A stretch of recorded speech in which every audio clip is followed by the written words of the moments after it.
مالک الملک نے اپنی یاد کی توفیق اور موقع عطا فرمایا۔ لاکھوں اور کروڑوں درود حضرت محمد مصطفیٰ صلی اللہ علیہ وسلم پر، جن کے طفیل مالک الملک نے یہ مہربانی فرمائی۔ سامعین کرام، اللہ رب العالمین کا کروڑا احسان کہ اس پاک پروردگار نے ہم جیسے گناہ گاروں کو اپنی یاد کے لیے کامل ولی کی اطاعت اور اپنے پاک محبوب کی نسبت میں بٹھایا۔ آج کی یہ محفل پاک ہماری ماہانہ محفل بھی ہے، 11ویں شریف بھی ہے، اور عید میلاد النبی صلی اللہ علیہ وسلم کو جو آپ صلی اللہ علیہ وسلم کی ولادت کا آج 12 ربیع الاول کا دن ہے، اس نسبت سے ہم بیٹھے ہیں۔ اس مالک اور خالق نے ہم پہ ایک مرتبہ پھر یہ مہربانی کی اور ہم سب کو مل بیٹھ کر اپنی یاد کی توفیق عطا فرمائی، اور اس محفل کو ہم سب کے لیے نجات کا ذریعہ بنایا۔ سامعین کرام، کائنات میں جتنی خوشیاں، جتنی بہاریں، اللہ کی جتنی مہربانیاں ہیں، وہ آپ صلی اللہ علیہ وسلم کے طفیل ہی ہیں کہ اگر آپ صلی اللہ علیہ وسلم کی ذات دنیا میں نہ ہوتی تو کائنات کی کوئی شے نہ ہوتی۔ اللہ تعالیٰ خود فرماتا ہے کہ میں اگر محمد صلی اللہ علیہ وسلم کو پیدا نہ کرتا تو میں اپنے آپ کو ہی ظاہر نہ کرتا۔ تو جب میں نے اپنے آپ کو ظاہر کرنے کا ارادہ کیا تو میں نے اپنے محبوب کی تخلیق کی۔ تو کائنات کی تخلیق کا ذریعہ آپ صلی اللہ علیہ وسلم کی ذات ہے، جو آپ سے منسلک ہو گیا، جس نے آپ کے ساتھ نسبت اختیار کر لی، نسبت رسولی اختیار کر لی، وہ دنیا اور آخرت میں کامیاب ہو گیا۔ ہر دور کے اندر ایسے لوگ دعوے دار رہے ہیں جو یہ دعویٰ کرتے رہے کہ ہم اللہ سے محبت کرتے ہیں، اللہ کی بندگی کرتے ہیں، دعوے بڑے تھے، لیکن اللہ تعالیٰ نے ان کے ان دعووں کو رد کر دیا۔ تو اللہ نے ان کو حکم دیا کہ قل ان کنتم تحبون اللہ فاتبعونی یحببکم اللہ یغفر لکم ذنوبکم واللہ غفور رحیم، کہ اگر تم یہ دعویٰ کرتے ہو کہ ہم اللہ سے محبت کرتے ہیں تو اے محبوب آپ فرما دیجئے کہ میری تابع داری کرو، یعنی آپ صلی اللہ علیہ وسلم کی تابع داری، آپ کی غلامی اختیار کرو۔ تو جب آپ کی غلامی، آپ کی تابع داری اختیار کی جائے تو اللہ کیا کرے گا؟ فرمایا اللہ تعالیٰ تمہیں اپنا محبوب بنا لے گا، اللہ تمہارے ساتھ محبت کرے گا، تمہارے گناہوں کو معاف کر دے گا، کیونکہ بے شک وہ غفور و رحیم۔ اب یہ سمجھنے والی بات ہے کہ جو لوگ اس قسم کے عقیدہ رکھتے ہیں کہ نہیں، یہود و نصارہ بھی کہتے ہیں کہ ہم تو ابراہیم علیہ السلام کی نسل سے ہیں، ان کی اولاد سے ہیں، ہمیں تھوڑی عذاب آ سکتا ہے، ہم جنت میں جا ہی نہیں سکتے۔ یا بہت سارے لوگ یہ عقیدہ رکھتے تھے کہ اگر ہم بالفرض چلے بھی گئے تو ہمیں یہ انبیاء جو ہے نا ہمیں نکلوا لیں گے جہنم سے۔ تو اللہ نے ان کے اس عقیدے کو بھی رد کیا۔ آپ سورہ بقرہ پڑھیں، اس میں بہت سارے جو ہے ہمارے مرشد پاک کی تفسیر جو ہے آپ اس کو پڑھیں تو آپ کو پتہ چلے گا کہ اللہ قرآن میں کیا فرما رہے ہیں، کیا حکم دے رہے ہیں۔ اس لیے کہ جو لوگ آپ سے نسبت نہیں اختیار کرتے وہ شیطان کے شکنجے میں چلے جاتے۔ اس وقت جو معاملہ نبی پاک صلی اللہ علیہ وسلم کی اوپر ہم بیان کر رہے ہیں، اس کے ساتھ ساتھ حضور کی آل کا بھی ذکر کرنا بہت ضروری ہے کہ مولا حسن پاک کا پچھلے سفر کے مہینے میں ہی دن ہے، 28 سفر، بہت سارے مختلف تاریخیں ہیں، لیکن اتفاق جو ہے وہ 28 سفر کے حوالے سے 29 سفر۔ اور بہت سارے لوگ ایک عام سا سوال ہے، میں مطلب ایک نقطے کی بات کرتا ہوں کہ صلح امام حسن، صلح امام حسن زیادہ بڑی بات نہیں، صرف آپ کو ایک بات سمجھانے کے لیے بات کر دیں کہ صلح کس سے کی جاتی ہے۔ یہ جو آج نعرے لگاتے ہیں نا لوگ ماموں کو آزاد کرانے کے لیے کہ صلح کس سے کی جاتی ہے؟ دشمن سے کی جاتی ہے، کبھی دوست سے صلح نہیں ہوتی۔ تو پھر مانو یہ کہ وہ اہل بیت کے دشمن تھے، انہیں مولا کائنات کے خلاف خروج کیا، بغاوت کی، اور اسی وجہ سے امام حسن نے جو ہے نا حضور صلی اللہ علیہ وسلم کے فرمان کے مطابق کہ اس امت کو خون ریزی سے بچانے کے لیے صلح کر لی۔ حکومت کو, اقتدار کو ٹھوکر مار دی کہ آپ کا فرمان تھا کہ 30 سال جو ہے نا وہ خلافت, اس کے بعد بادشاہ تھے, اور وہ 6 ماہ جو ہے امام حسن کے جو ہے وہ 30 سال پورے ہو گئے. جب وہ آپ نے اپنے نانا کے فرمان کو بھی دیکھا, ہر چیز آپ کی نگاہ میں تھی. ہر آدمی تو نہیں دیکھ سکتا نا, آپ تو وہ اس نور سے دیکھتا ہے جس رسول پاک صلی اللہ علیہ وسلم نور سے دیکھتا. ایسے تو نہیں احمد رضا خان بریلوی نے کہا کہ تیری نسل پاک میں ہے بچہ بچہ نور کا, تو اے عین نور تیرا سب گھرانہ نور کا. تو اس نور سے دیکھ رہے تھے کہ انہوں نے کہا اس غلالت میں ہم نے نہیں جانا, ہم نے امامت رکھنی ہے اور یہ قیامت تک جائے گی. اقتدار تو آنے جانی چیز ہے, آج کسی کے پاس ہے کل کسی کے پاس ہوگا. تو یہ جو صلح کی رٹ لگاتے ہیں نا, ان کو پوچھو کہ صلح کس سے کی جاتی ہے؟ دشمن سے کی جاتی ہے, دوست سے نہیں کی جاتی. بس اسی کے اندر ساری باتیں غور کرو گے, ساری بات مل جائے گی, کوئی کدھر ہے کوئی کدھر ہے. تو آپ صلی اللہ علیہ وسلم کی ولادت کا یہ مہینہ ہے, اور ہمارا سلسلہ نسبت رسولی ہے کہ ہم آپ صلی اللہ علیہ وسلم کے نسبت آپ کی غلامی کا پرچار کرتے ہیں. ہر سلسلہ جا کر رسول پاک صلی اللہ علیہ وسلم کی ذات پہ ہی ختم ہوتا ہے, اور نسبت رسول شروع ہی رسول پاک صلی اللہ علیہ وسلم کی ذات سے ہوتی ہے. قادری بھی انہی سے لے رہے ہیں, چشتی بھی ادھر سے لے رہے ہیں, نقشبندی, سروردی, کلندری, باشارہ, بادزوب, سب وہیں سے لے رہے ہیں کہ کائنات کا منبع جو ہے, پاور ہاؤس جو ہے نا آپ کی ذات ہے. تو آپ کی ولادت کا یہ مہینہ ہے. اللہ تعالیٰ ہم سب کو جو ہے نا آپ صلی اللہ علیہ وسلم کی صحیح معنی میں غلامی میں زندگی گزارنے کی توفیق عطا فرمائے. دعویٰ نہیں ہے, دعویٰ میں نے آپ کو بتایا کہ اللہ نے کہا نہیں, اگر یہ دعوے دار ہیں تو آپ فرما دیجئے کہ میری تابع دار, تو حضور کی تابع داری میں آ جاؤ.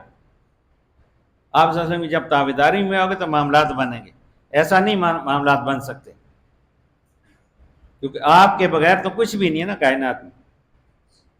اور ایسی تابع داری سیدنا صدیق اکبر رضی اللہ تعالیٰ کی طرح کہ تن من دھن اولاد ہر چیز قربان کر کے دکھائی دنیا کو.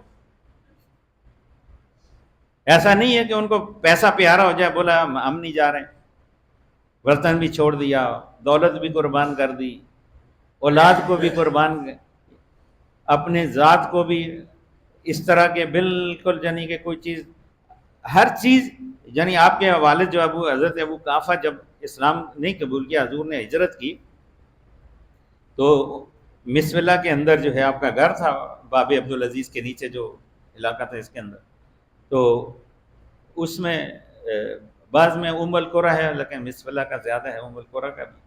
تو القرا یہ سارا ہی ہے ارد گرد جو ہے باب فات کے سامنے. یہ اب تو پہاڑیاں ختم ہو گئی, وہاں سے کاٹ دی, اس سے پہلے پہاڑ تھے, سارا کچھ تھا.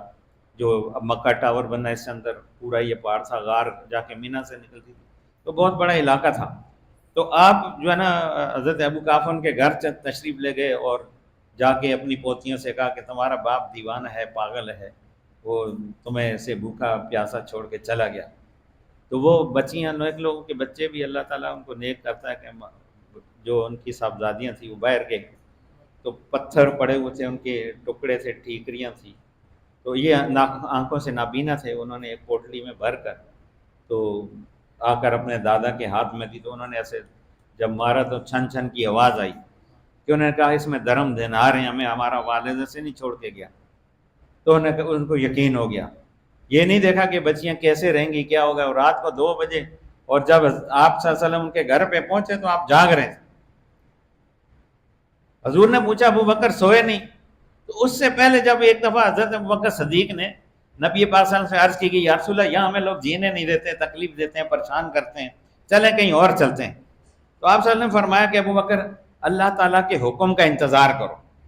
جب یہ کہا نا تو آپ نے فرمایا, جب سے آپ نے فرمایا میں تو سویا نہیں اس کے بعد, اور آپ چلے گئے.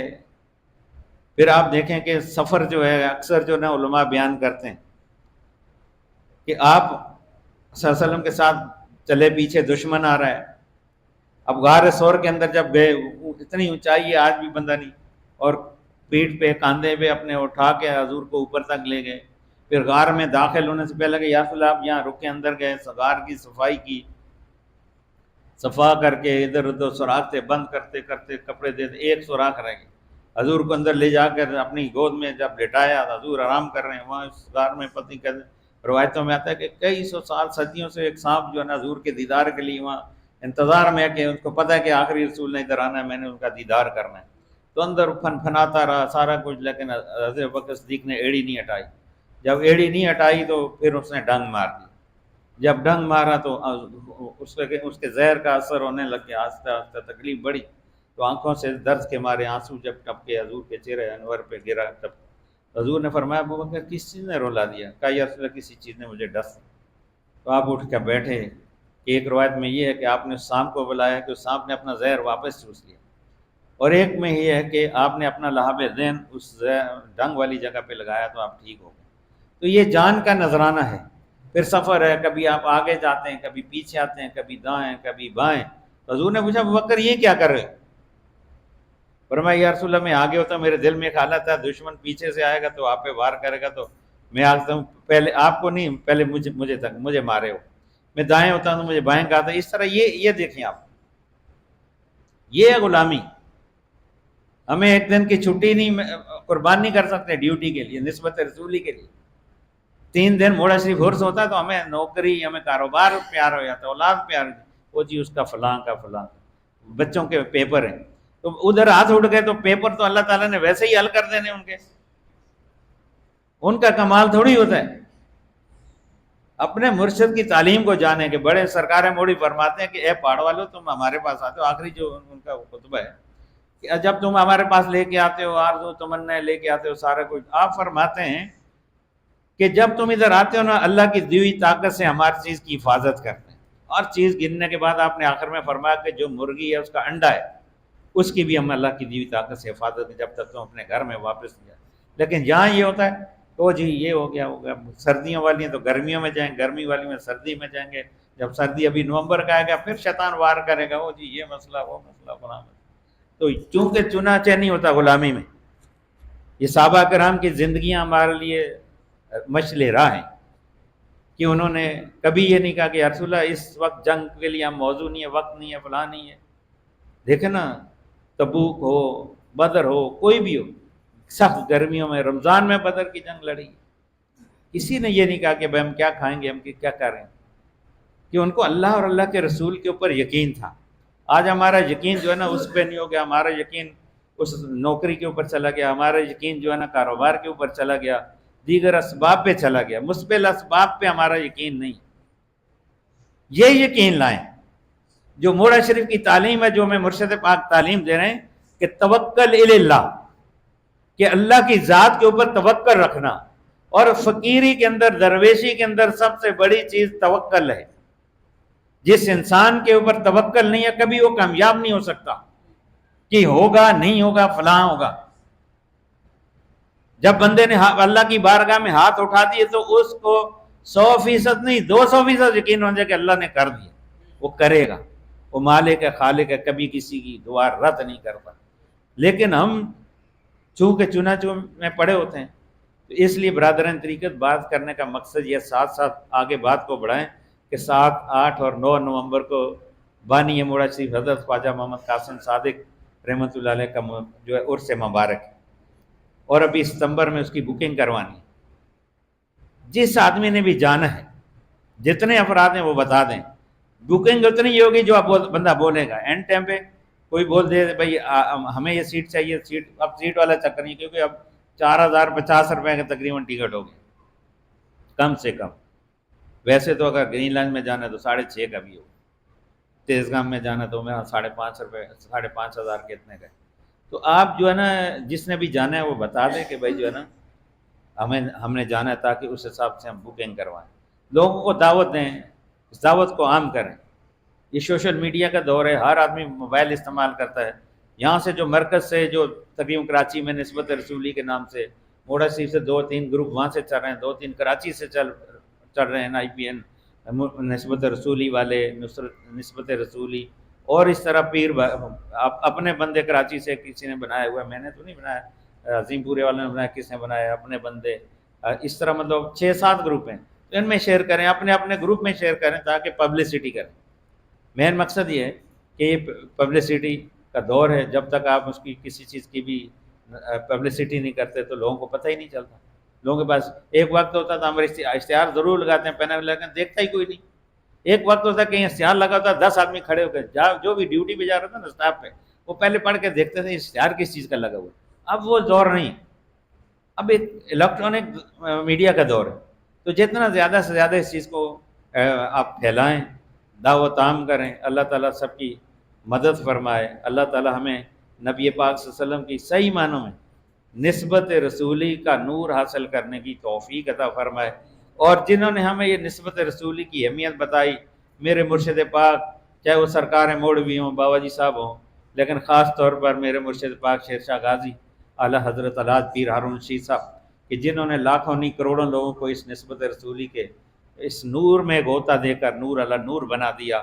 اللہ تعالیٰ قیامت تک ان کے درجات کو اسی طرح بلند و بالا فرمائے، اور ہمیں ان کی اسی طرح غلامی میں اپنی زندگی بسر کرنے کی توفیق عطا فرمائے. شروع کریں بسم اللہ الرحمن الرحیم.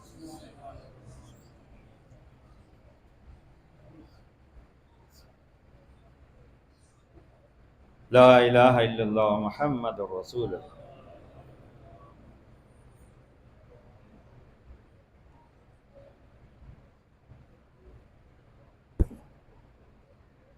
کلمہ تمجید سبحان اللہ والحمد للہ ولا الہ الا اللہ واللہ اکبر ولا حول ولا قوة الا باللہ العلی العظیم.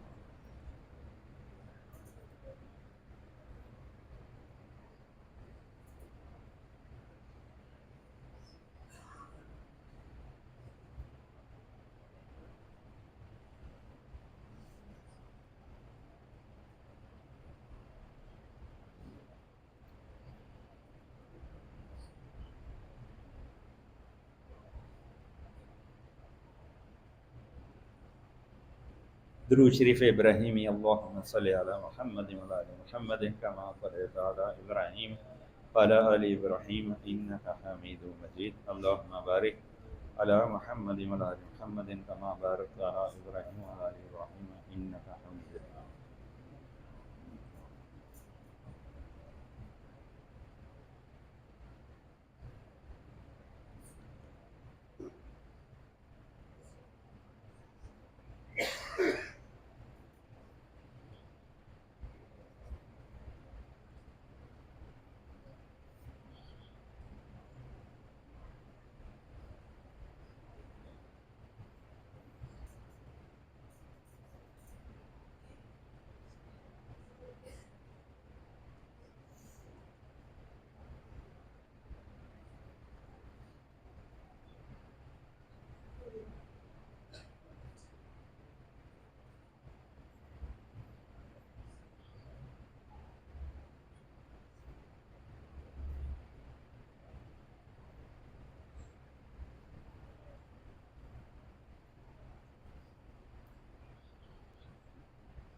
سید الاستغفار استغفر اللہ العظیم الذی لا الہ الا هو الحی القیوم واتوب الیہ. استغفر اللہ.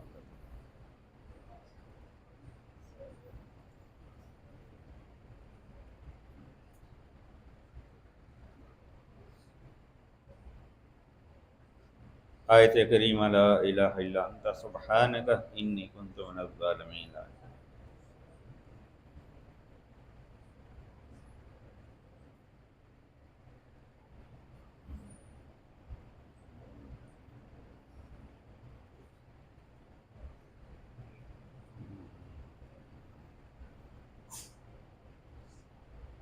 سورہ فاتحہ. الحمدللہ رب العالمین. ایاک نعبد